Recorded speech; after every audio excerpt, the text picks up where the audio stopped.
साल समाप्त होने के पहले मेरी कोशिश होगी कि श्रीनगर से आप 20 घंटे के अंदर मुंबई पहुंच जाओगे, ऐसा काम हो।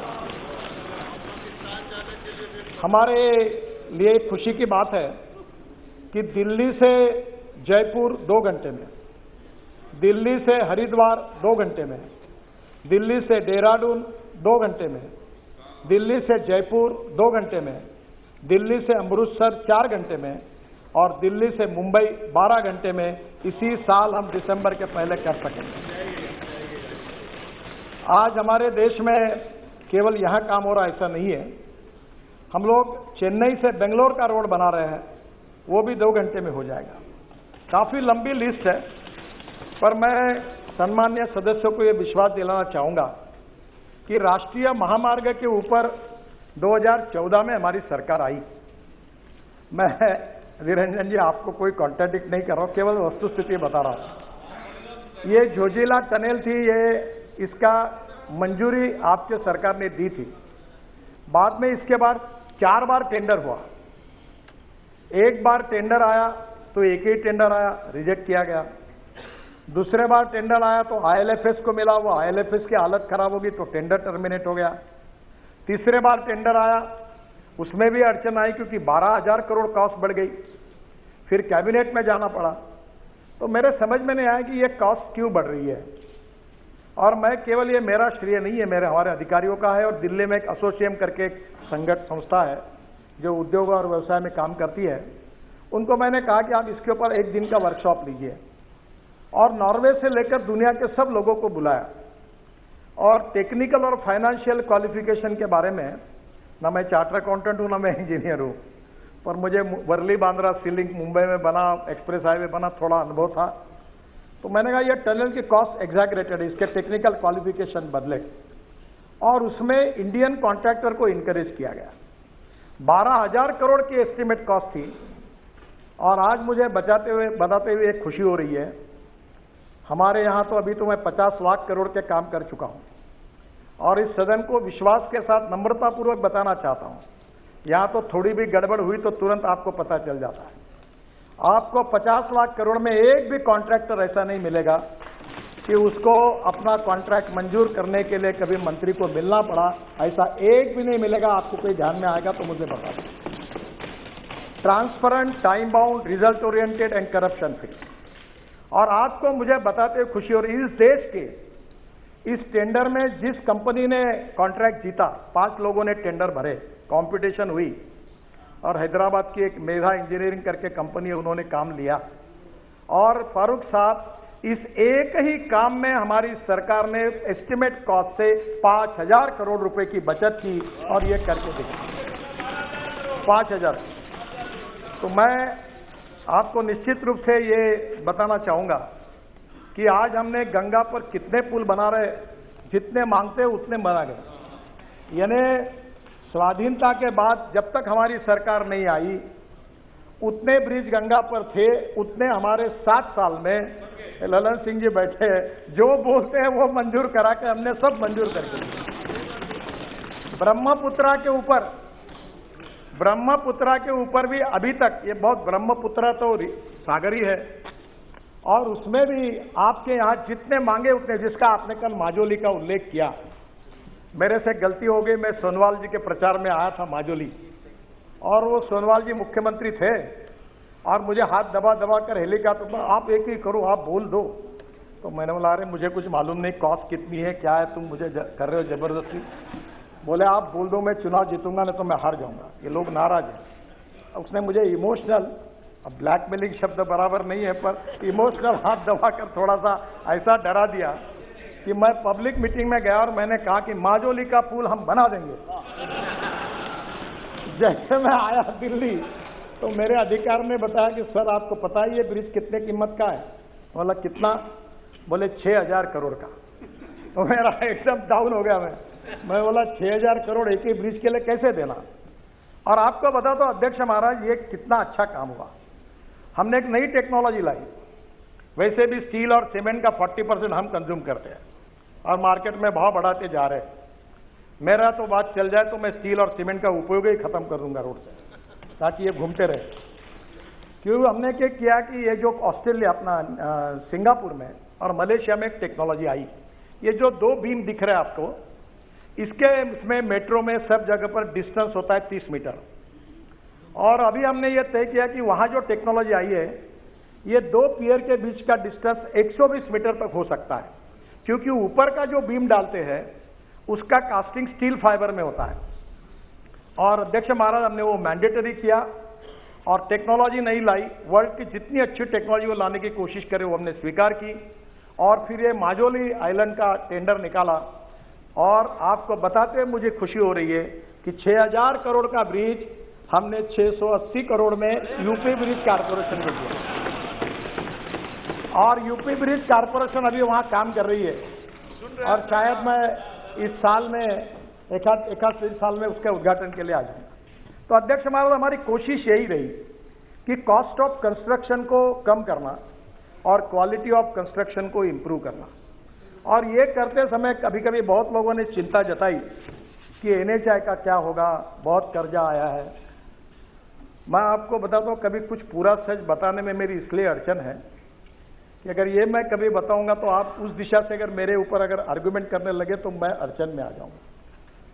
ये मेरा सौभाग्य रहा कि देश का पहला बीओटी प्रोजेक्ट, मैं महाराष्ट्र में मंत्री था तो मुझे करने का सौभाग्य मिला, ठाणे भिवंडी बाईपास। तो ठाणे भिवंडी बाईपास बनाया तो उसमें पहला टोल प्रोजेक्ट हुआ। अब ये खुशी से नहीं हुआ अध्यक्ष महाराज, ये मजबूरी है। मजबूरी है कि इतना बड़ा इंफ्रास्ट्रक्चर करने के लिए सरकार के पास पैसे नहीं है, और पैसे नहीं है तो इसके ऊपर 2 उपाय कि चुपचाप बैठो, और नहीं तो कुछ दूसरे मार्ग से पैसे लाओ। अब इसमें नुकसान नहीं है। जैसे अभी दिल्ली से मेरठ 4.5 घंटे लगते थे, अब 18 लेन का रोड बनाया अक्षरधाम के सामने, आप लोग रोज उसका अनुभव करते हो। अभी पहले मुझे याद है कभी मैं जाता था उधर से तो ऐसा लगता था कि कभी जाना नहीं चाहिए, पर अध्यक्ष महाराज आज दिल्ली से मेरठ 40 मिनट में आते हैं। और अभी मैं जब मेरठ गया था तो मुझे मेरठ के लोगों ने बताया कि हम 35 मिनट में आधा, तो हम तो गवर्नमेंट गाड़ी में जाते तो 80-90 की स्पीड में होती है। तो उन्होंने मुझे कहा कि अब तो हम लोग कैनॉट प्लेस जाते हैं, आइसक्रीम खाते हैं और वापस आते हैं।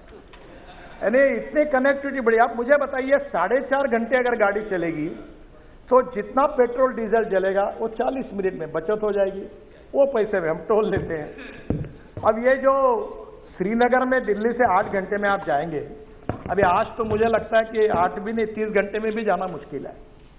तो स्वाभाविक रूप से इसका सबसे बड़ा फायदा हुआ कि ये 22 ग्रीन हाईवे जो बना रहे हैं हम लोग, इंडस्ट्रियल कॉरिडोर बना रहे हैं।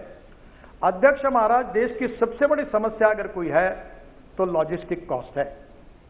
और अभी हमारे यूक्रेन के रशिया की लड़ाई के कारण फिर क्रूड ऑयल के भाव बढ़ गए, हम अड़चन में आ गए, और इसके कारण लगातार कॉस्ट बढ़ रही है। सब्जी महंगी हो रही है, सब महंगा हो रहा है क्योंकि ट्रांसपोर्ट कॉस्ट बढ़ रही है।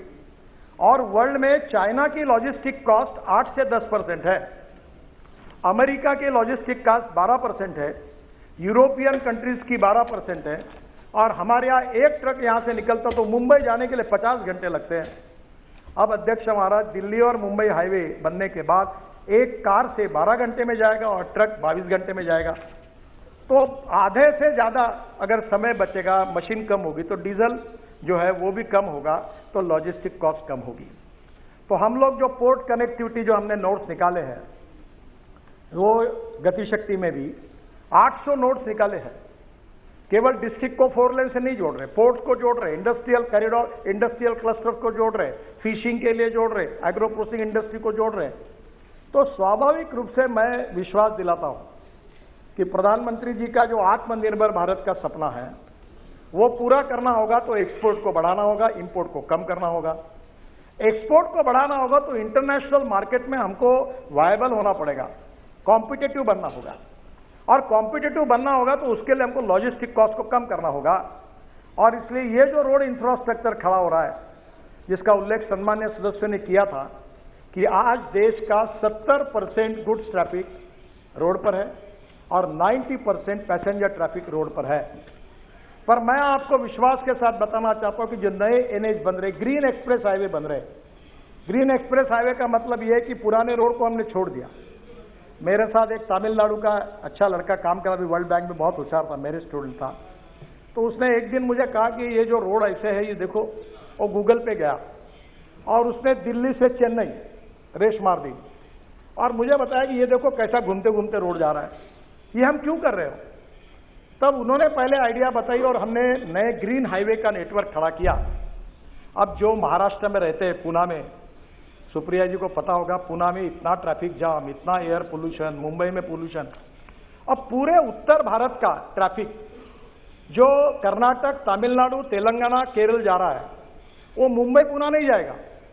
वो पूना से बेंगलोर जाने के लिए कोल्हापुर की तरफ और सोलापुर की तरफ जाता था, वो ट्रैफिक सूरत से निकलेगा, ग्रीन एक्सप्रेस हाईवे, सूरत से नासिक, नासिक से अहमदनगर, अहमदनगर से सोलापुर और सोलापुर से कर्नूल। तो पूरा मुंबई पुणे का 50% ट्रैफिक जाम कम होगा। पूरा दक्षिण का पूरा ट्रैफिक जो उत्तर से निकल रहा है वो पूरा सूरत से निकल जाएगा, तो लॉजिस्टिक कॉस्ट भी कम होगी, फ्यूल भी बचेगी। ऐसे 22 ग्रीन एक्सप्रेस हाईवे बन रहे हैं और मेरा विश्वास है कि इसमें निश्चित रूप से काफी फायदा होगा, जिसका उल्लेख बहुत सदस्यों ने किया था कि नेशनल हाईवे के बारे में उन्होंने, हमारे एक सदस्य ने कहा कि हम लोग कोई गलत हिसाब करके बता रहे हैं। जो यूपीए सरकार में हिसाब था वही है, और हिसाब यह है कि हम 8 लेन बनाते तो भी 1 किलोमीटर काउंट करते हैं, हम 6 लेन बनाते तो भी 1 किलोमीटर काउंट करते हैं, हम 4 लेन बनाते तो भी 1 लेन काउंट करते हैं। और उसी के आधार पर हमने पिछले साल 38 किलोमीटर पर डे हमने ये रोड बनाया। और मैं अध्यक्ष महाराज आपको बताते हुए मुझे खुशी हो रही कि इस देश के लिए हमें इसका अभिमान है कि हमारे विभाग ने 4 वर्ल्ड रिकॉर्ड बनाए।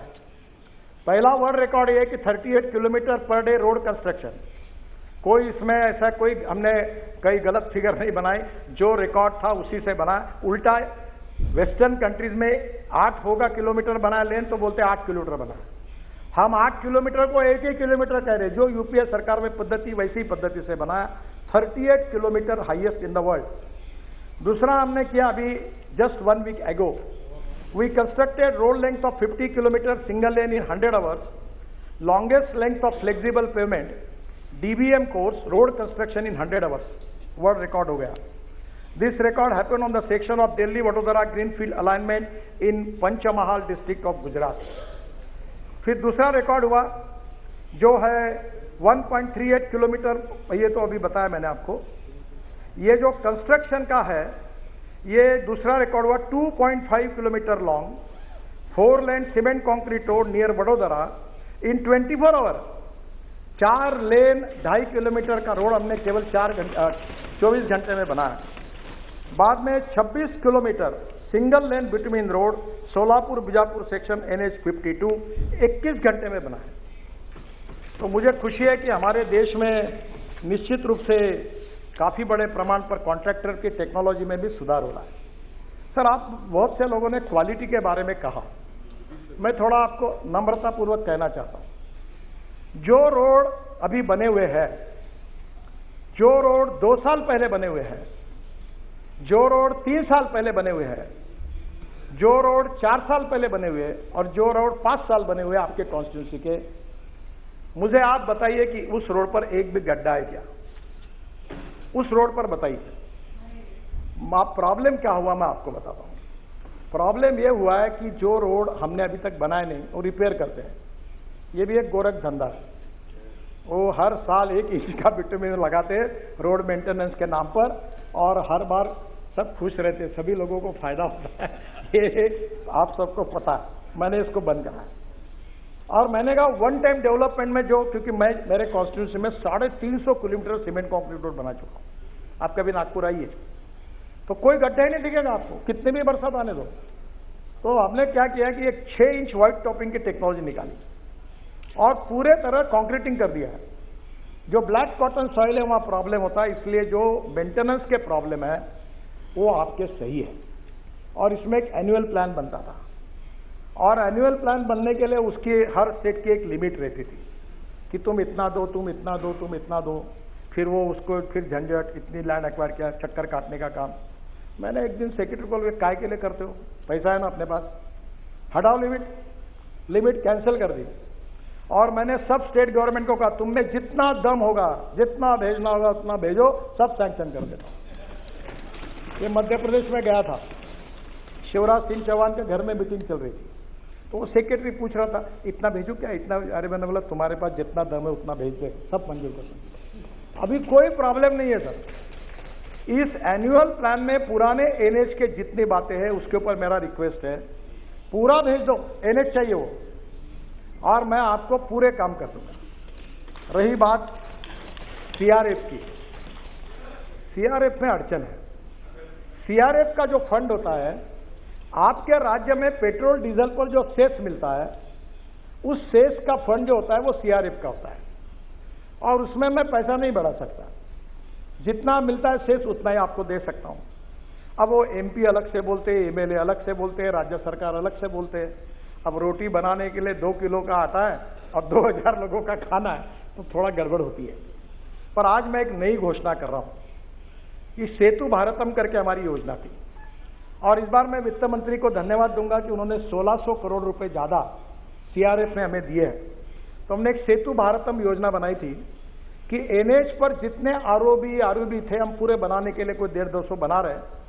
अब उसी सेतु भारतम योजना को मैंने ये 1600 करोड़ ऐड करके दिए, और ये रेलवे और हमारे काम जो चलते प्रपोजल आते आते तो 1:6 क्या 1:8 किया तो भी फर्क नहीं पड़ता, क्योंकि ये करते करते बहुत टाइम लगता है।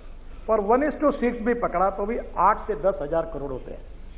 और मैं आज सदन में घोषणा कर रहा हूं कि सेतु भारतम में आपके कॉन्स्टिट्यूंसी में चाहे म्यूनिसिपल कॉर्पोरेशन का आरओबी हो, चाहे डिस्ट्रिक्ट का हो, चाहे स्टेट पीडब्ल्यूडी का हो, चाहे कहीं का भी, जहां रेलवे फाटक बंद करना होगा उतने आरओबी और आरओबी के प्रोजेक्ट प्रपोजल स्टेट गवर्नमेंट के थ्रू पूरा पता मुझे भेज दीजिए। मैं 100% अपने पैसे से वो पूरे बनाता हूं, आप तुरंत भेज दीजिए। क्योंकि इसके पहले हमें बंधन था कि मैं केवल एनएच के ऊपर ही काम कर सकता था, तो एनएच के ऊपर के आरओबी जो है वो हमारे पैसे से करेंगे, और जो अब स्टेट के इसमें है वो जो पूरे स्टेट और कारपोरेशन के, पूरा मेरा होने तो फिर आप पूछ लें, पूरा स्टेट के, कारपोरेशन के, नगर परिषद के, जो गांव में इतने कीचड़ होता है, वहाँ ट्रैफिक जाम होता है, लोग तंग आते, मैं भी भुगत चुका हूँ। और हमारे नहीं, अपना नहीं है, वो स्टेट का है, वो नगर पालिका है। तो अभी कुछ चिंता मत करो, सब भेज दो, मैं सब मंजूर कर दूंगा, आप लाओ लो सब। तो ये कम से कम 8-10 हजार करोड़ के आरओबी में मुझे लगता है आपके प्रॉब्लम सॉल्व हो जाएंगे। दूसरा, एक बात जरूर है कि बहुत से लोगों ने कहा प्लांटेशन के बारे में, और प्लांटेशन के बारे में मैं भी पूरी तरह से सहमत नहीं हूं। मैं कोशिश कर रहा हूं पर 2 चीजों जिनके पूरी सफलता में, प्लांटेशन और रोड सेफ्टी। तो प्लांटेशन में प्रॉब्लम यह है कि अभी हमने ये जो राजमुंदरी करके अपना आंध्र प्रदेश का एक डिस्ट्रिक्ट है, वहाँ बहुत अच्छी अच्छी नर्सरी है, हाईएस्ट व्यू फ्रॉम दैट। तो मैंने नियम किया कि 3 मीटर का ही पेड़ लगना चाहिए एनएच पर। तो इनके यहाँ के नर्सरी के पूरे पेड़ खत्म हो गए, क्योंकि अब वो मिले नहीं। अभी नर्सरी भी खोल रहे हैं, और इकोलॉजी एंड इन्वायरमेंट के लिए हमारी कटिबद्धता है। और मैं ये कंस्ट्रक्शन में काम करते हुए अब मैं समझ गया हूं कि झाड़ पेड़ को काटना ठीक नहीं है, और इसलिए सुप्रीम कोर्ट ने 4 धाम के प्रोजेक्ट में हमें परमिशन दी है। अब हम कोर्ट में मामला जीत गए, बद्रीनाथ, केदारनाथ, गंगोत्री, यमुनोत्री को जोड़ने के लिए। फिर भी हमने निर्णय किया है कि हम देश में 1000 कॉन्ट्रैक्टर ऐसे तैयार करेंगे जो केवल ट्रांसप्लांटेशन का काम कर सकते हैं। हम पेड़ तोड़ेंगे नहीं, हम ट्रांसप्लांट करेंगे। अध्यक्ष महाराज, आपको कभी समय मिलेगा तो हम एक स्टेट ऑफ आर्ट प्रोजेक्ट, एक एयरपोर्ट के पीछे द्वारका एक्सप्रेस हाईवे कर रहे हैं सर। 30,000 करोड़ का प्रोजेक्ट है 10 किलोमीटर में, और वो जो प्रोजेक्ट है वहां हमने 12,000 ट्री को, मैंने आग्रह से कहा नहीं तोड़ना, ट्रांसप्लांट सक्सेसफुली किया है। इसमें अलग अलग प्रकार की टेक्नोलॉजी है, और निश्चित रूप से इस देश में 1000 कॉन्ट्रैक्टर ऐसे तैयार करेंगे, पर पेड़ उनको पैसा देंगे, और इसके बाद पेड़ काटेंगे नहीं, ट्रांसप्लांट करेंगे। यही कोशिश हम करेंगे, ये मैं आपको बताना चाहता हूं। सर, एक बात रोड सेफ्टी की है, मुझे आपका भी सहयोग चाहिए। बहुत दिनों में आप लोगों ने भी उल्लेख किया कि वर्ल्ड में जाने के बाद 11% वर्ल्ड के एक्सीडेंट कहाँ होते हैं, तो हिंदुस्तान में होते हैं। मरने वाले लोग ज्यादा कहाँ है तो हिंदुस्तान में। 5 लाख एक्सीडेंट होते, 1.5 लाख लोगों की मौतें होती है। अब मुझे बताइए 3 लाख लोग दिव्यांग बन जाते हैं, हाथ पैर टूट जाते हैं, 3% जीडीपी का नुकसान होता है और ये बहुत ही क्लेशदायक है। इसमें रोड इंजीनियरिंग का भी कारण है। मैं अपने डिपार्टमेंट की जिम्मेदारी लेता हूं। ब्लैक स्पॉट्स, आपने सही कहा, ये डीपीआर बनाने में क्वालिटी अच्छी नहीं है और इसलिए रोड सेफ्टी को ध्यान में लेकर मैंने कहा ये डीपीआर वाली आउटडेटेड सिस्टम को बंद करो और PMC, project management consultancy law, और इसको प्रोफेशनल इसमें जो वर्ल्ड के कंसल्टेंट थे वो भाग गए हमारे यहाँ से। तो मैंने हमारे अधिकारियों को पूछा कि तुम्हारा हार्ट ऑपरेशन करना है तो टेंडर निकाल के कारपोरेशन के हॉस्पिटल में क्यों नहीं जाकर अपना ऑपरेशन करते हो? तब आपको ऑपरेशन करना होता है तो आपको अच्छा डॉक्टर चाहिए। डीपीआर बनाने समय लोएस्ट आता है उसको, तो वो जो सब घटिया काम करता है। तो अब इसके बारे में हमने डीपीआर बनाने के बारे में काफी सुधार किया है और वर्ल्ड की बेस्ट टेक्नोलॉजी, बेस्ट कंपनी को ज्वाइंट वेंचर करके जो बेस्ट सक्सेसफुल प्रैक्टिसेस है उसको लाना है। मैं तो अक्सर ये बात कहता हूं कि innovation, entrepreneurship, science, technology, research, skilled and successful practices, we name it as a knowledge and conversion of knowledge into wealth is the future. और इसलिए टेक्नोलॉजी में हमारे इतना लोग काम कर रहे हैं, आईआईटी अच्छा काम कर रहे हैं, हमारे इंजीनियर्स अच्छा काम कर रहे हैं, हमारे स्टार्टअप अच्छा काम कर रहे हैं। और आप लोगों ने भी कल मुझे सुझाव दिया ना, मैंने 2 सुझाव आपके स्वीकार किए।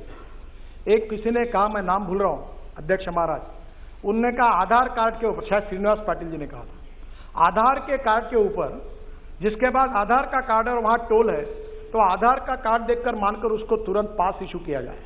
तो मैं सजेशन मान्य करता हूं, जहां भी ऐसे टोल बने और वहां के स्थानिक लोगों की अड़चन होती है, आधार कार्ड को लेकर पास बनाकर देंगे। दूसरा एक है कि 60 किलोमीटर के बीच में टोल नहीं आता है और कुछ जगह चालू है। मैं आज सदन को विश्वास दिलाता हूं, बहुत बार ये गलत काम हो रहा है, इलीगल है। मैं बार बार कहता हूं पर पैसे मिलते हैं इसलिए डिपार्टमेंट हाँ करते हो। हाँ, ये इनका कितने दिन मेरे से झगड़ा किया इन्होंने, बोले जी ने बहुत। अब मैं बता रहा हूं कि इसके बाद 3 महीने के अंदर 60 किलोमीटर के अंदर एक ही टोल नाका होगा, दूसरा होगा तो वो बंद किया जाएगा।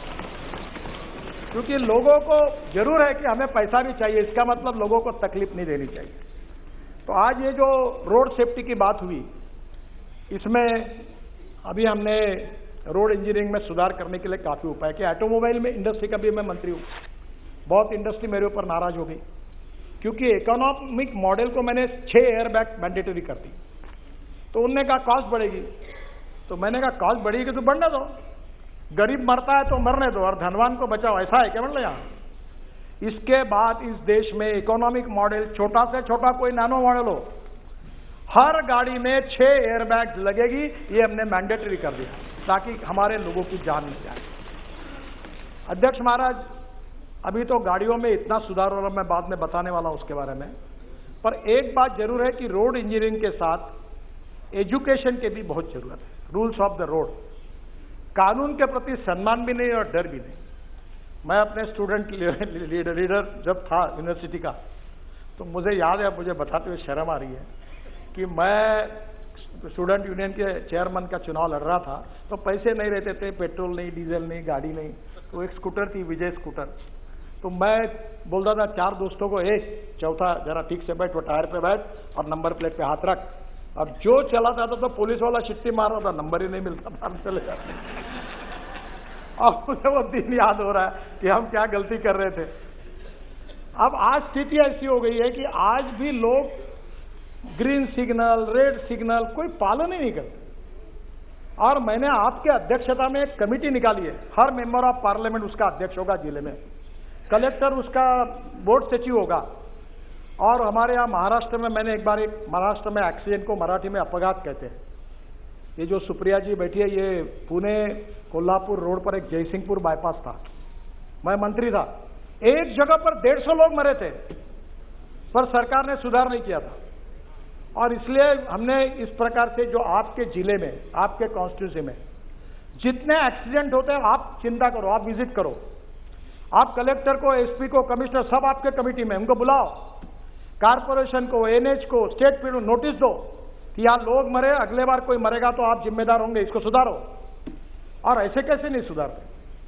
आरटीओ को बुलाओ, आरटीओ वाले मेरे से बहुत नाराज है, क्योंकि मैंने आरटीओ की 18 सेवाएं डिजिटलाइज कर दी, आरटीओ में जाने की जरूरत ही नहीं। पर इस बात में उनको बुलाइए, और आप उस कमेटी के अध्यक्ष हैं, हर महीने में मीटिंग करें। मेरा ये राज्यसभा के सदस्य डॉक्टर महात्मे, पद्मश्री मिली है उनको, वो कैटरैक्ट में उन्होंने रिकॉर्ड ऑपरेट बहुत अच्छे हैं, मैंने उनको कार्याध्यक्ष बना दिया, मुझे समय नहीं मिलता। आपको बताता हूं, इतनी मीटिंग होती है हर महीने में, और इतने स्पॉट किए, और हर जगह वो कार्रवाई कर रहे हैं।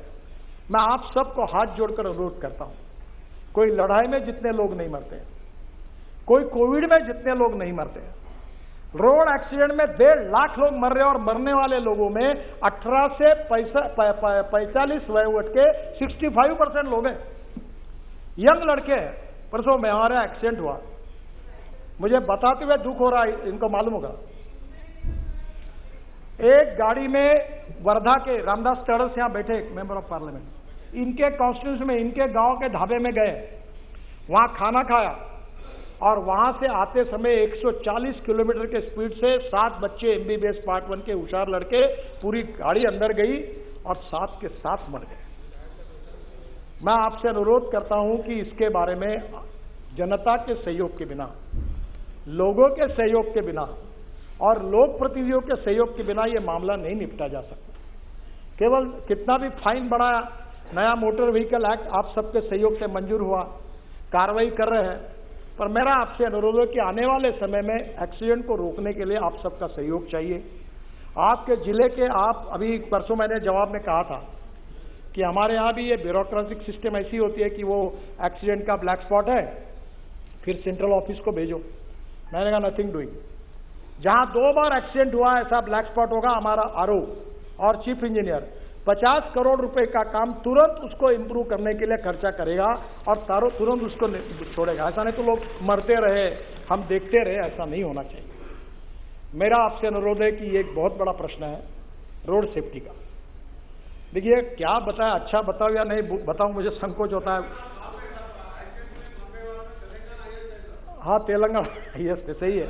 और आपके कॉन्स्टिट्यूंसी का जो रोड है विजयवाड़ा का, परसों ही मैंने मीटिंग कराई थी, विजयवाड़ा से हैदराबाद, ये रोड में भी यही सब जगह पर ये हो रहा है। आंध्र, तेलंगाना, कर्नाटका, तमिलनाडु केवल एक सरकार है कि जिसने वर्ल्ड बैंक के सहयोग से 50% एक्सीडेंट और 50% डेथ कम किए हैं। और परसों मेरे पास वर्ल्ड बैंक के वाइस प्रेसिडेंट आए थे, इंडिया हमारे आशिया हेड जुएत करके, वो भी आए थे, और मैंने उनको कहा कि इसके लिए आप तमिलनाडु मॉडल को पूरे देश में उसको इंप्लीमेंट करो।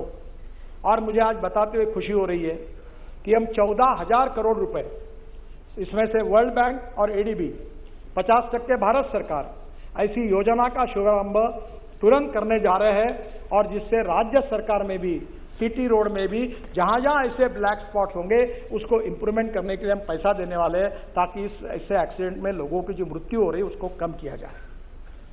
मैं भी भुगत भोगी हूं, मेरा पैर 4 जगह टूटा है पुलिस प्रोटेक्शन में, और इसलिए मैं आपको फिर से अनुरोध करता हूं, जो सरकार में मंत्री वो पहला काम करे, अपने ड्राइवर का आके जांच ले।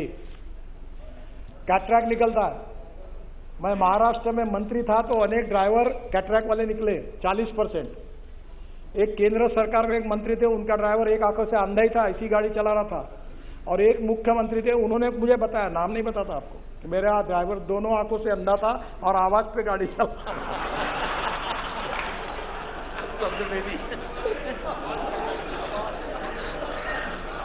अब मैं आपसे अनुरोध करता हूं, आप जितने लोग हैं सर, पहले अपने गाड़ी के ड्राइवर का आंखों की जांच अच्छे डॉक्टर से कराइए। पीने वाला तो बिल्कुल नहीं और इसलिए मुझे लगता है कि आपके सपोर्ट के बिना, आपके अवेयरनेस के बिना नहीं होगा। और ये जो तमिलनाडु का सक्सेस मॉडल है, इसके आधार पर इंजीनियरिंग, एजुकेशन, इमरजेंसी, और उसके साथ साथ हमारे लिए सबसे इम्पोर्टेंट चीज है कि हम लोग जो लॉ बना रहे हैं उसका इम्प्लीमेंटेशन।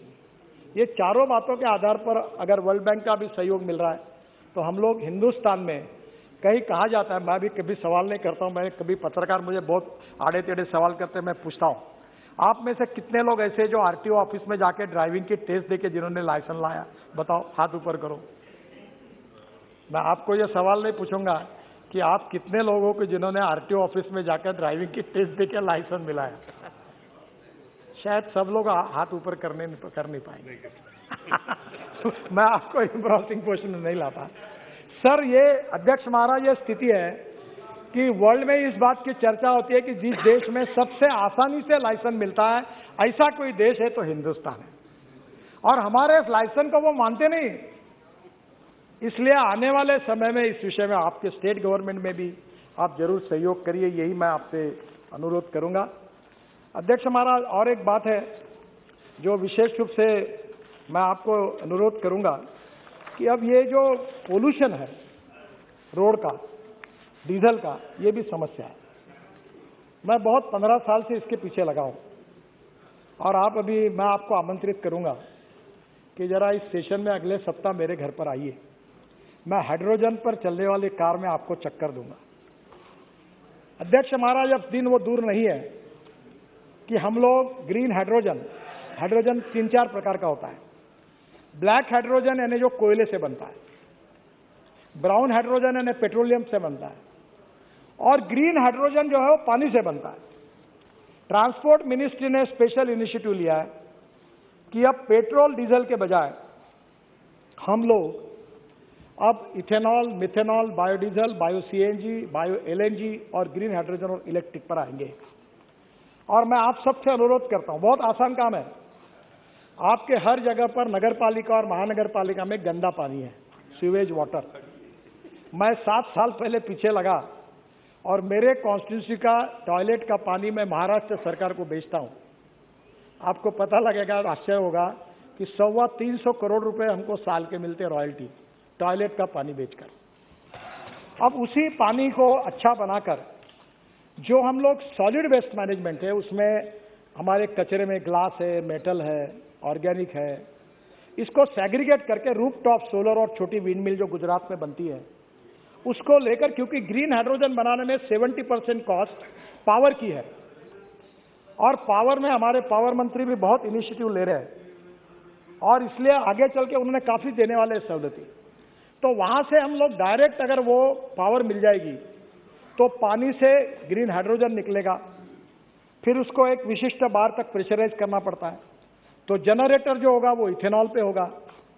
और मैं आपको बताता हूं कि ये हाइड्रोजन सबसे सस्ता फ्यूल होगा, और ये मैं बहुत दिनों से, जब से मैं बीजेपी का प्रेसिडेंट था तो लोग मुझे हंसते थे।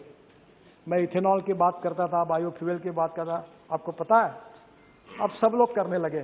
शायद मेरे समझाने में कुछ कम पड़ा होगा कि शायद मैं समझा नहीं पाया होगा, पर आज सब लोगों को लगता है कि ये होना चाहिए, क्योंकि पेट्रोल डीजल अपने हाथ में नहीं है और पोल्यूशन हो रहा है।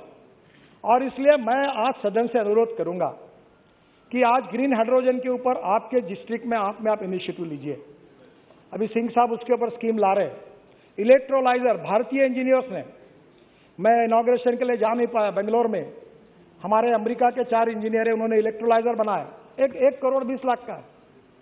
अब वो हर जिले में बनाएंगे और उसमें गंदे पानी को शुद्ध करके रूफटॉप सोलर, अब सोलर हमारे बास्केट में 38% सोलर पावर है, और इसलिए हम कोई कोयला जला के पावर की बात नहीं कर रहे हैं। और solar power, hydro power, nuclear power, thermo, अनेक प्रकार की एनर्जी आ रही है, तो हम सब प्रकार की अल्टरनेटिव ग्रीन एनर्जी के पीछे जाए, ताकि कोल से एनर्जी अच्छी नहीं है। और पेट्रोलियम एनर्जी में हम इंपोर्ट करते हैं, हम एनर्जी इंपोर्ट करने वाले नहीं, हम एनर्जी एक्सपोर्ट करने वाले बने, यही प्रधानमंत्री की इच्छा। और इसलिए 3000 करोड़ रुपए का हाइड्रोजन मिशन जाहिर हुआ है, लाल किले पर प्रधानमंत्री ने जाहिर किया है। आप सब लोग आग्रह करेंगे तो आज cement plant, steel plant, railway, हवाई जहाज सब इस पर चलेंगे, तो हमको पेट्रोल इंपोर्ट करने की जरूरत नहीं पड़ेगी। और इसलिए आज इलेक्ट्रिक व्हीकल की मैं आपको बात करता हूं। आप इलेक्ट्रिक लोग मुझे बोलते कितने साल में आएंगे, कब आएंगे, कोई जरूरत ही नहीं बोलने की। मेरे पास आंकड़े, अभी बस का राइज 1200% हुआ। स्कूटर, टाटा की इलेक्ट्रिक की अभी गाड़ी आई है, लोग मुझे बोलते पत्र दो, गाड़ी नहीं मिल रही है। आपको बताता हूं, इलेक्ट्रिक की आज से मैक्सिमम 2 साल के अंदर पेट्रोल की स्कूटर, मोटरसाइकिल, पेट्रोल की ऑटो रिक्शा और पेट्रोल की कार, इसके बराबर इलेक्ट्रिक की कार, स्कूटर, ऑटो रिक्शा की कीमत होगी। मैं आपको बता रहा हूं, अभी लिथियम आयन बैटरी की कीमत कम होते जा रही है। और हमने जो केमिस्ट्री पे काम शुरू किया हमारे देश में, हमारे रिसर्च ऑर्गेनाइजेशन, IIT, स्टार्टअप ने, उसमें हम लोग केवल लिथियम आयन नहीं, zinc ion, aluminium ion, sodium ion, इस केमिस्ट्री को डेवलप कर रहे हैं। और आने वाले समय में ये सब डेवलप हो जाएगा। और इलेक्ट्रिक में आपको बताता हूं कि अगर पेट्रोल के लिए अगर आप 100 रुपए खर्चा कर रहे हैं तो इलेक्ट्रिक के लिए 10 रुपए लगेंगे। आवाज भी नहीं आता, धुआं भी नहीं निकलता, और इतनी अच्छी गाड़ी अभी ये गिरिराज जी भी यूज कर रहे हैं, मैं भी 1 साल से इलेक्ट्रिक एसयूवी यूज कर रहा हूं। अब तो अच्छी अच्छी आई है। इसके साथ सबसे बड़ी बात हमारे सरकार ने की, इथेनॉल लाया। अब इथेनॉल जो है वो फ्लेक्स इंजन लाया हमने।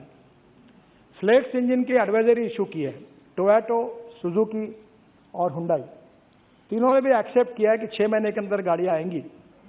और अभी टीवीएस और बजाज और हीरो तीनों की मैंने लॉन्च भी कर दी स्कूटर। 100% पेट्रोल और 100% bio ethanol. Ethanol 62 rupees litre, petrol अब मालूम नहीं आज क्या भाव होगा। और अब इथेनॉल की कैलोरिक वैल्यू पेट्रोल के ऊपर लाने की भी टेक्नोलॉजी लाई है। वो आकर मैंने इंडियन ऑयल के चेयरमैन और उनको प्रेजेंटेशन दिया है।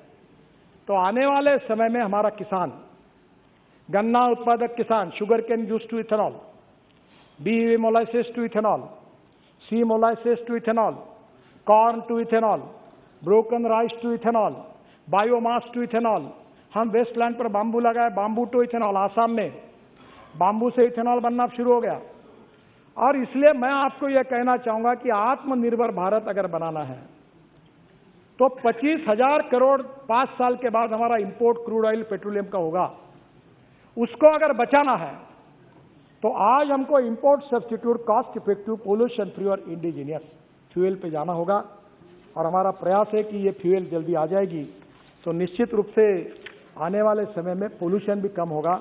जो दिल्ली की आज स्थितियां है वो नहीं रहेगी। और एक महत्वपूर्ण बात मैं बताना चाहता हूं, कल अच्छा सुझाव आया, टूरिज्म को बढ़ाना है तो रोड नेटवर्क बढ़ाना होगा। अभी हम लोग जो नए नए स्कीम बना रहे, राम वन गमन मार्ग 258 किलोमीटर, ये बिहार से जा रहा। आज बिहार का दिवस है, मुझे अभी अश्विनी जी ने बताया। मैं बिहार वासियों को शुभकामनाएं देता हूं। और आज कह रहा हूं कि ये जो मार्ग है 258 किलोमीटर 5,000 करोड़ का, ये मैक्सिमम बिहार से जा रहा है। मैं बिहार की जनता को बहुत बहुत बधाई देता हूं। ये 5,000 करोड़ का है, काम शुरू हो गया। राम जानकी मार्ग 436 किलोमीटर 2,000 करोड़, 23 में पूरा होगा। ये भी 23 में पूरा होगा, काम शुरू हो गया। आप देख रहे हैं, आपका प्रॉब्लम मुझे पता है। बाद में 84 कोसी परिक्रमा 235 किलोमीटर 4,000 करोड़, काम शुरू हो गया, 23 में पूरा होगा। Ayodhya ring road 67 kilometre 5,600 crore, दिसंबर 2023 में काम पूरा हो जाएगा। बुद्ध सर्किट, भगवान गौतम बुद्ध का जहाँ जन्म हुआ, जहाँ उनका आखिर एंड हुआ, जहाँ उनको ज्ञान मिला, सब गांवों को जोड़ा। एक केवल गांव छूटा है, निशिकांत दुबे विक्रमशिला की बात कर रहे हैं, वो थोड़ा छूटा है। विक्रमशिला को मैं जरूर इसमें जोड़ूंगा, आप मुझे याद कर दीजिए। और ये बुद्ध सर्किट जो है ये 419 किलोमीटर 20,000 करोड़ पूरा होते हुए आ गया है, थोड़ा बहुत रहा है। 4 धाम प्रोजेक्ट बद्रीनाथ, केदारनाथ, गंगोत्री, यमुनोत्री 827 किलोमीटर, ये 566 किलोमीटर कंप्लीट हो गए। 12,000 करोड़ का सुप्रीम कोर्ट में केस थी, अब क्लियर हो गई है। मैं 2023 दिसंबर तक इसको पूरा करूंगा। एक मेरा सपना था, वो बहुत कठिनाइयां आ रही है कि मानस सरोवर को पिथौरागढ़ से, उत्तराखंड के पिथौरागढ़ से जाना, और वो काम चल रहा है। विशेष फाइटर जेट हेलीकॉप्टर को यूज करके वहां मशीन पहुंचाइए। -5 degree, -3 degree. अब बीआरओ का काम केवल बाकी है। 85% रोड पूरा हुआ है। अब मैं बोल रहा हूं उनको कि जल्दी जाना है, मुझे भी जाना है, क्योंकि मैं नेपाल से और चाइना से नहीं जाना चाहता था। तो मानस सरोवर को मैं आपको वचन देता हूं कि 2023 दिसंबर के बाद हिंदुस्तान के लोग पिथौरागढ़ से मानस सरोवर जा सकेंगे अपने रोड से, और ये रोड बन जाएगा। बाद में महाराष्ट्र में, सुप्रिया जी को पता है, पंढरपुर हमारा बहुत इंपॉर्टेंट है। हाँ, रामदास जी थे वहीं के। क्षेत्र था वो। तो पालखी मार्ग तुकाराम महाराज और ज्ञानेश्वर महाराज देव और आळंदी को पंढरपुर से जोड़ने वाला 365 किलोमीटर 5000 करोड़ काम जोरों में शुरू है। निश्चित रूप से 23 के पहले पूरा हो जाएगा। बाद में जुआरी ब्रिज एट गोवा, हमें बहुत खुशी है कि वो ब्रिज पर मैं एक व्यूअर गैलरी बना रहा हूं और दोनों बाजू में कैप्सूल लिफ्ट होगी। एक समय 200 लोग ऊपर जाएंगे और रेस्टोरेंट में जाकर कॉफी पियोगे और पूरा समुद्र और गोवा दिखेगा। तो ये मेरे लिए भी बहुत महत्वपूर्ण प्रोजेक्ट है। केबल स्टेट ब्रिज है, स्टेट ऑफ आर्ट है। अभी आप गोवा जाओगे तो आप देखोगे बहुत सुंदर है। अभी मैंने प्रयागराज में भी बताया कि प्रयागराज में भी एक केबल स्टेट ब्रिज बना रहे हैं। और अभी हमने पहले शुरुआत की, पहले रोड, फिर ब्रिज, फिर मेट्रो। अभी पूना में हम लोग बना रहे हैं, शिरूर से वाघोली, बाद में पूछ लेना, शिरूर से वाघोली, यहां से 1.5 लाख पीसीयूस का ट्रैफिक है। और अब ब्रिज बना रहे हम, नीचे में 8 लेन रोड, ऊपर में 6 लेन ब्रिज पहले फ्लोर पर, दूसरे फ्लोर पर 6 लेन ब्रिज और उसके ऊपर में मेट्रो। ये चेन्नई में भी बना रहा हूं मैं। चेन्नई पोर्ट से लेकर पूरे चेन्नई के बाहर तक ऐसे 3 टायर सिस्टम के ब्रिज बना रहे। जुआरी ब्रिज उसमें ही है। एक द्वारका में, द्वारका ओखला सिग्नेचर ब्रिज है, उस पर लाइटिंग है, बहुत सुंदर बना है। ये भी 1000 करोड़ का है। दिसंबर तक इसका काम पूरा हो जाएगा। जहां तक आपने जो बात की है अधीर रंजन जी ने, सर हमें विरासत में 403 प्रोजेक्ट 385 लाख करोड़ के बंद पड़े हुए प्रोजेक्ट मिले जब मैं मंत्री बना। और उसमें से 40,000 करोड़ के प्रोजेक्ट हमने टर्मिनेट कर दिए। और उसमें से ये दिल्ली जयपुर, ये दिल्ली हरिद्वार, गाला खाया कितनी खाई मैंने। ये बैठे वो कॉन्ट्रैक्टर कहते 50 मीटिंग हुई, कितने लोग चले गए, मुख्यमंत्री बदल गए। अभी दिल्ली जयपुर का उसमें से थे। पर मैं आपको बताता हूं, मैं आपको दोष नहीं देता, पॉलिसी में कमियां रहती है। लैंड एक्विजिशन किए बिना अवार्ड हो गए, इन्वायरमेंट फॉरेस्ट क्लियरेंस मिले नहीं, रेलवे ओवरब्रिज की परमिशन मिले नहीं, वर्क ऑर्डर दे दिया, प्रोजेक्ट अटक गए, कॉन्ट्रैक्टर बैठ गए। इसके कारण तकलीफें आई। आपको बताता हूं 40,000 करोड़ के प्रोजेक्ट टर्मिनेट किए और उस समय के 50,000 करोड़ के प्रोजेक्ट पर हमने पूरे करते करते लाकर लगभग समाप्त करते हुए लाए, उससे मार्ग निकाला। और मैं आज इस सदन में विश्वास के साथ ये कह सकता हूं कि मेरे विभाग के इंजीनियर्स ने और हमने सब ने बैंकों के साथ, अधिकारियों के साथ बैठकर रात को 12-12 बजे तक यहां बैठते थे। ऐसी पंचायत भर्ती थी और हमने हिंदुस्तान की बैंकों को 3 लाख करोड़ के एनपीए से बचाया। 3 लाख करोड़ के। अब हमने उस अनुभव से सीख ली कि 90% लैंड एक्वायर्ड किए बिना अवार्ड नहीं होगा, इन्वायरमेंट फॉरेस्ट क्लियरेंस किए बिना ये नहीं होगा, प्रोजेक्ट को अवार्ड नहीं करेंगे। रेलवे ओवरब्रिज के क्लियरेंस लाओ, सब रेडी होगा तो ही अवार्ड करेंगे, नहीं तो नहीं करेंगे। अब कभी दिक्कतें कम है, पर कभी ना कभी आपको इस पार्लियामेंट में कभी सोचना होगा। देखो, इकोलॉजी एंड इन्वायरमेंट के मैं बहुत सेंसिटिवली इसका सपोर्टर हूं, पर जब कानून एग्जैगरेटेड बन जाता है कि जहां एक भी पेड़ नहीं है, जंगल भी नहीं है, तो भी रिकॉर्ड पे लिखा है तो काम मत करो, बंद करो, कैसे देश होगा? हजारों करोड़ का चूना लग रहा है, हम काम डिले हो रहे हैं। इस देश के संसद को, आप लॉ मेकर हो, इकोलॉजी एंड इन्वायरमेंट को भी, ethics, economy, ecology and environment तीनों इंपॉर्टेंट चीज है। पर इकोलॉजी एंड इन्वायरमेंट के लिए हमको बिल्कुल जाना है आगे। हम पेरिस अकॉर्ड से लेकर फ्यूल से लेकर सब जगह पोल्यूशन को कम करने की कोशिश कर रहे हैं। केवल दिल्ली के पोल्यूशन के लिए 62,000 करोड़ रुपए मेरा डिपार्टमेंट खर्चा कर रहा है सर। 62,000 करोड़। दिल्ली का रिंग रोड बनाया, दिल्ली के सब रोड बनना शुरू हुआ है ताकि दिल्ली का प्रदूषण कम हो। एक धौला कुआं का था, मैं रोज नागपुर से आता था प्लेन से, रोज 1 घंटा को धौला कुआं पे बैठ के गाड़ी में देखता था, रोज बोलता था क्या हुआ, ये कैसे करें। मेरा क्या बोले एनएच नहीं है। मैंने बोला नहीं है ना एनएच, आओ इधर, इसको 5 किलोमीटर एनएच जाहिर कर दो ताज पैलेस तक और बनाओ काम। तो हो गया काम। आज धौला कुआं पर भटकते नहीं है। और आज इसलिए मैं आपको यही कहना चाहूंगा कि कभी तो भी 1980 का फॉरेस्ट इन्वायरमेंट एक्ट उस समय बना था, एक साइड पेंडुलम इधर चला गया था। अब थोड़ा सा इस संसद को मैं अनुरोध करूंगा, हमें विकास भी चाहिए, रोजगार भी चाहिए, एक्सपोर्ट भी चाहिए, पर्यावरण भी चाहिए। हमें ऐसा एक्सेंट्रिक सोच के नहीं होगा। कभी ना कभी आदरणीय अधीर रंजन जी, आप सब पार्टी के लोग मिलकर एक बार इसमें पॉलिटिक्स न लाते हुए देश के इंटरेस्ट में, हमारे देश के इंफ्रास्ट्रक्चर को, हम एक डेवलप कंट्री है, इसके लिए किस प्रकार के कानून और नियमों के जाना चाहिए, इसका जरूर सोचिए। नहीं तो एक एक काम के पीछे हर साल 20-20 हजार, 30-30 हजार करोड़ स्टे मिल जाते हैं। आपको मैं बताता हूं, मुझे बताते हुए दुख होता है, कोई ये कहने के लिए नहीं आता मेरा रोड करो, काम शुरू करो। जो लोग आते हैं वो इसलिए आते हैं कि काम रोको, काम स्टे करो। और इसलिए मैं आपसे अनुरोध करूंगा कि इसको और अच्छी तरह के कुछ सुधार किया है, उस परिस्थिति में आगे भी आप लोग जरूर विचार करिए, क्योंकि इस देश का सार्वभौम ये संसद है।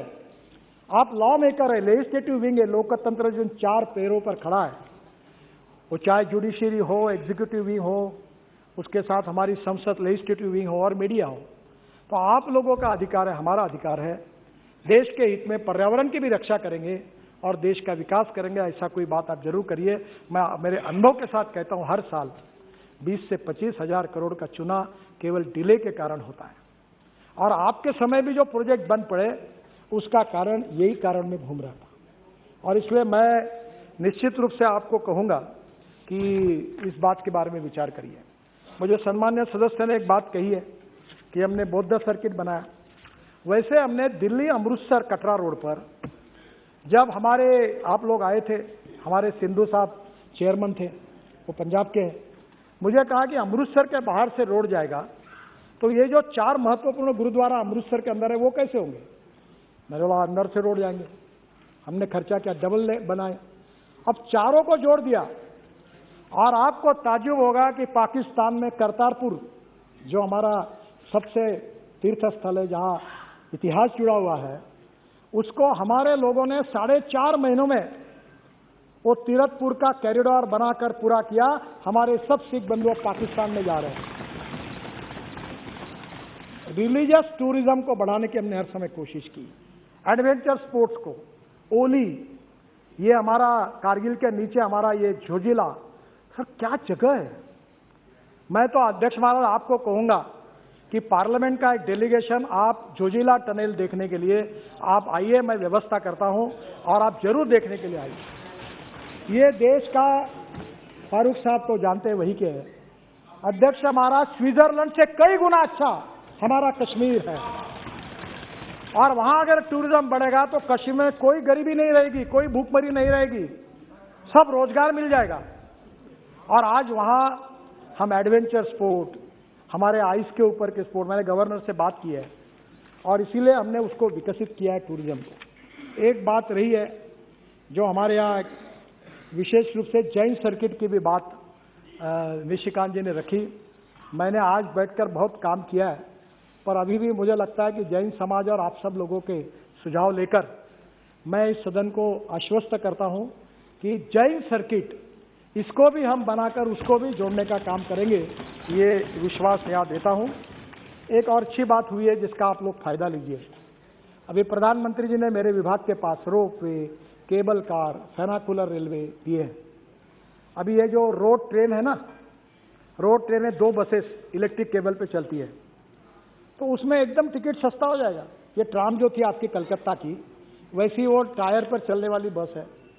रोपवे, केबल कार, कल मेरे यहाँ प्रेजेंटेशन है डॉफलवेयर कंपनी का, हवा में उड़ने वाली, हवा में चलने वाली 250 लोग बैठकर उड़ने वाली बस तैयार की उन्होंने। ये देश दुनिया बदल रही है।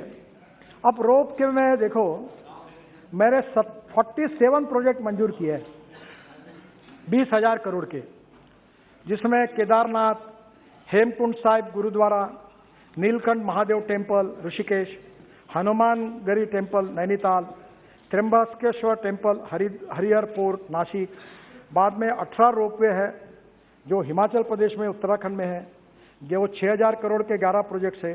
जम्मू एंड कश्मीर, उत्तराखंड, हिमाचल प्रदेश, मणिपुर, सिक्किम, सब जगह में बना रहे। मैं आपसे अनुरोध करता हूं कि आपके शहर में भी अब पहले मेट्रो बनाते, मेट्रो की सब आग्रह करते। मेट्रो की कॉस्ट पर किलोमीटर 350 करोड़ है, और मैं आपको 2 करोड़ पर किलोमीटर के मेट्रो बनाने का मार्ग बताऊंगा। ये हो सकता है, और इसलिए ब्रॉड गेज पर हमने मेट्रो बनाई अभी नागपुर में, मेरे कॉन्स्टिट्यूंसी में, और रेलवे मंत्री जी ने उसको बहुत समर्थन दिया है। और अब light rail transport, ropeway, cable car, funicular railway, अब पब्लिक ट्रांसपोर्ट ऑन इलेक्ट्रिसिटी हमारी जरूरत है। ये पेट्रोल डीजल की बसेस बंद करिए। मैं कश्मीर आया था, मैंने एलजी साहब को कहा कि तुम्हारी बसेस देख रहा था, हॉर्न छोड़कर सब बजता है। बिहार में ऐसी बसेस है, हॉर्न बजाने की जरूरत ही नहीं। उत्तर प्रदेश, बिहार में ऐसी। योगी जी परसों मुझे मिलने के लिए आए, मैंने कहा इलेक्ट्रिक बसेस लो। अब मुंबई में 900 इलेक्ट्रिक बस आ रही, पूना में 500 बसेस आ रही, नागपुर में 200 बसेस आ रही, इलेक्ट्रिक बस है। आपको मैं बताता हूं, अब जमाना बदल गया, और इसलिए आने वाले समय में रोपवे, केबल कार, इसके लिए आप लोग प्रपोजल लेके आइए। मैं 100% भारत सरकार के पैसे से आपको ये सब बनाने के लिए मदद करूंगा, ये विश्वास देना चाहता हूं। सर, हम लोग लॉजिस्टिक पार्क बना रहे हैं। लॉजिस्टिक पार्क में करीब 35 मल्टी मॉडल लॉजिस्टिक पार्क है, और मुझे लगता है अध्यक्ष महाराज, मुझे 5-1 मिनट में खत्म, बहुत सी बातें पर मैं संक्षिप्त में खत्म कर दूंगा। तो मैं आपको ये कहूंगा कि हम लोग करीब 35 मल्टी मॉडल लॉजिस्टिक पार्क बना रहे हैं। ये जोगी, कौन सा, जोगी गोफा, आसाम का, काफी काम हो गया है। इसके साथ हम चेन्नई में बना रहे हैं, वर्धा में बना रहे हैं, पूना में बना रहे हैं। हमारा मॉडल बहुत सिंपल है, लैंड राज्य सरकार दे, बाकी खर्चा हम करेंगे, और रोड के बाजू में लॉजिस्टिक पार्क बना देंगे, pre cooling plant, cold storage सब बना के देंगे। मैं निश्चित रूप से आपको इस बात का अनुरोध करूंगा। अब रोड के बाजू में, मैं रोड बनाने के पहले जमीन का रेट होता है 25 लाख।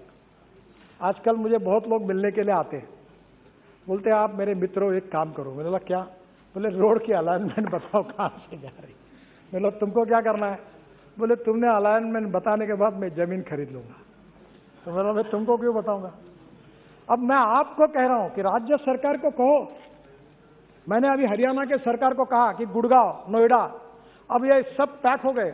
मैंने बोला एक्सप्रेस हाईवे के बाजू में नया गुड़गांव बनाओ, नया नोएडा बनाओ, बिहार में, पटना में, इधर हम नए industrial clusters, food park, resident नए बना सकते हैं। नई मुंबई पैक हो गई, पूरी खत्म हो गई। और इसलिए आने वाले समय में रोड नेटवर्क जो ग्रीन हाईवे बना रहे हैं, उसके बाजू में logistic park, smart city, smart villages बन सकते हैं। और इसके लिए भी मैं सदन को अनुरोध करूंगा कि इसमें आइए। इसमें warehousing and storage, container yard, cold storage, packaging, custom clearance, direct connectivity to the ports, ये सब होगा। और मुझे लगता है कि इसमें बहुत अच्छा फायदा होगा। कुछ सदस्यों ने पोर्ट के बारे में कहा है, ये बहुत जरूरी है। सागर माला, मैं जब शिपिंग मंत्री था तो 16 लाख करोड़ की योजना थी, 8 लाख करोड़ के काम हो गए, और 800 करोड़ का सरकार का बजट था। आप बोलोगे कैसा काम हुआ? तो पैसे की कोई कमी नहीं। मैं अक्सर एक बात कहता हूं, if there is a will there is a way, if there is no will there is only survey, discussion, seminar, committee, sub committee and research group. The strong political will of our government and Prime Minister Narendra Modi ji, we are very much committed for the progress and development of this country. At any cost, we need to work hard to make Indian economy up to the world economy standard, to make India as a super economy, #1 economy of the world. That is the dream in our mind. और यही हमारा उद्देश्य है, और इसलिए ये पूरे port के रोड भी सब कनेक्ट हो रहे हैं। कल मैं JNPT के 3000 करोड़ के पोर्ट के उद्घाटन के लिए परसों जा रहा हूं। तो मुझे लगता है ग्रीन हाईवे बन रहे, पोर्ट बन रहे। मुझे समय की कमी है तो मैं ज्यादा नहीं बताऊंगा, पर आप मेरे पास आइए। हम वेस्ट साइड एमिनिटीज बना रहे 650, जहां हेलीकॉप्टर उतरेगा, ड्रोन उतरेगा। और महिला सदस्यों के लिए मैं सबसे अच्छी बात कहूंगा कि पूरे वर्ल्ड में हाईवे पर जाओ, महिलाओं को टॉयलेट है, महिलाओं के लिए वॉशरूम्स है। अगर छोटा बच्चा है तो उसको दूध पिलाने के लिए स्पेशल रूम है। हिंदुस्तान में एक भी जगह नहीं है। हमने ये मैंडेटरी किया, और आज मुझे बताते खुशी हो रही है कि हर 40 किलोमीटर पर बता दो, वो भी आवश्यक। हम 650 650 रोड साइड एमिनिटीज बना रहे हैं और हर जगह पर महिलाओं के लिए स्पेशल टॉयलेट होंगे और जो महिला अपने बच्चों को दूध पिलाना चाहती होगी वो रूम में अंदर जाकर एसी में बैठकर वहां दूध पिला सकेगी। इसकी अरेंजमेंट भी की है और 1 साल में अंदर ये पूरे होंगे। इसमें फ्यूएल स्टेशन होगा, ईवी चार्जिंग स्टेशन होगा, रेस्ट रूम होंगे, बेबी केयर सेंटर्स होंगे, डॉर्मेट्री, ट्रक ड्राइवर्स होंगे, कन्वेंशन सेंटर, ट्रॉमा सेंटर भी होंगे। और इतना ही नहीं, तो ऑर्गन डोनेशन के लिए हेलीकॉप्टर एम्बुलेंस आएगी, एक्सीडेंट में जो जख्मी हुए उनको लेके जाएगी और 6 घंटे के अंदर उनका अगर वो बेचारे अगर जिंदा नहीं रह सके तो उनके आंखें, उनका हार्ट, उनका लीवर सब ऐसे लोगों को दिए जाएंगे, उनको नया जीवन मिलेगा। इसकी भी व्यवस्था की है, ये भी करेंगे। ऑलरेडी कुछ जगह चालू भी हुआ है। ड्रोन भी आएंगे आने वाले समय में। दिल्ली से आपका सामान ड्रोन में आएगा और उड़ते उड़ते जाएगा और आपके पास पहुंच जाएगा। हाँ, बहुत सपना दिखा रहे हैं, देख भी रहे हैं।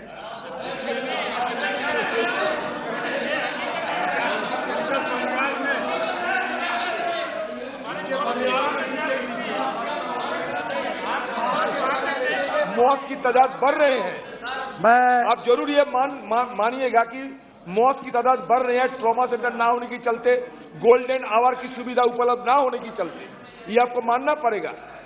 ये पहली बात तो ऐसी है कि आज सुविधाएं नहीं है।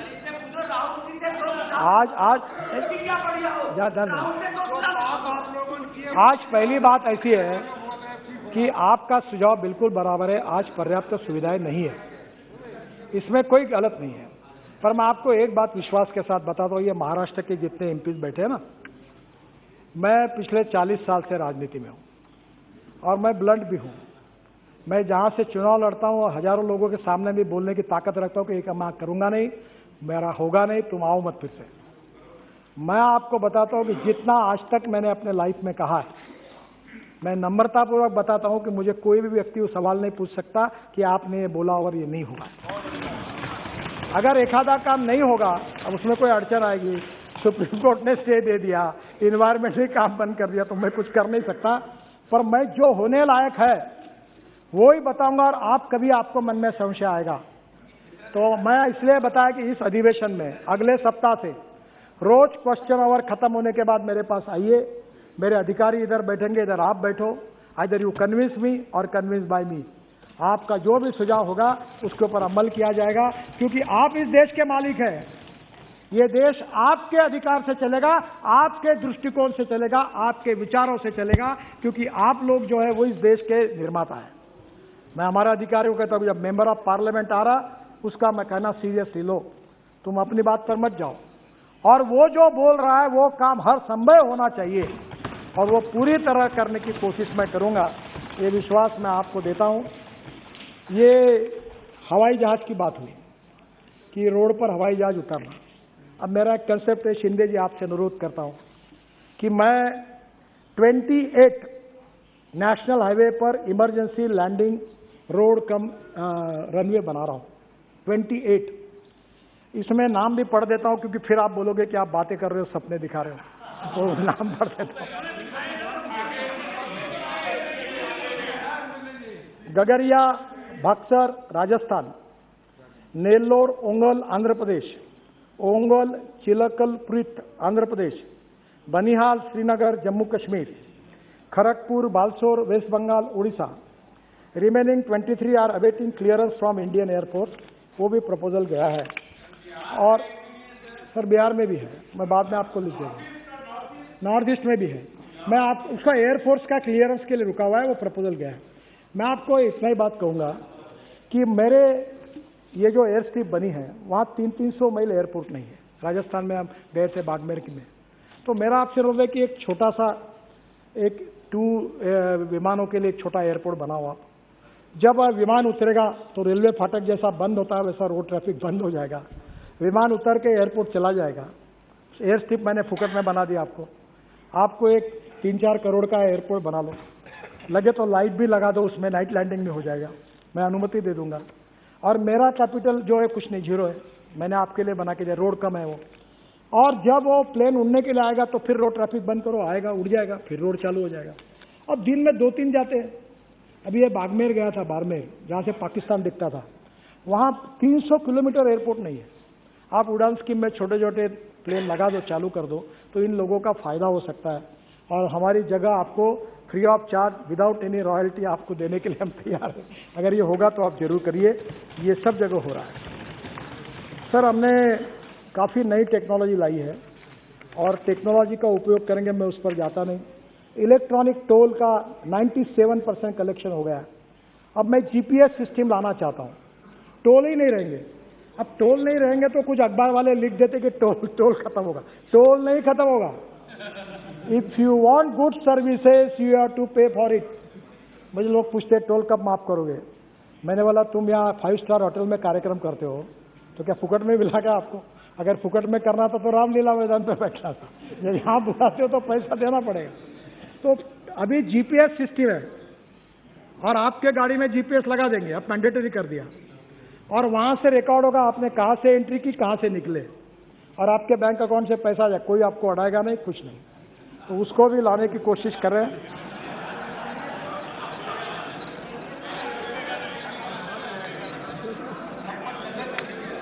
सर, ये डिजिटल हाईवे हम बना रहे हैं, ट्रैफिक कंजेशन के लिए काम कर रहे हैं।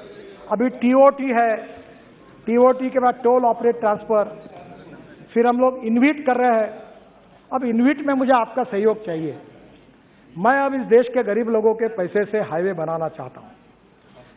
हमारे पास पैसे की कोई कमी नहीं है। आप में जितना दम होगा उतने रास्ते मांगो, मैं सब कर दूंगा। मार्केट से खड़ा होता पैसा। अभी बैंक के चेयरमैन मेरे पास झगड़ा करते, बोलता मेरा पैसा लो, बोलता मेरा पैसा लो, कोई पैसा। तो आप देख रहे थे सीधे संसद से सीधा प्रसारण, जहां पे सड़क परिवहन और राजमार्ग मंत्री नितिन गडकरी अनुपूरक मांगों पे चर्चा कर रहे थे और उन तमाम कोशिशों को भी सामने रख रहे थे जो सड़क परिवहन के निर्माण और उससे जुड़ी तमाम परियोजनाओं के बारे में है। मसलन उन्होंने कहा कि नई तकनीक का इस्तेमाल हो रहा है, चाहे वो टोल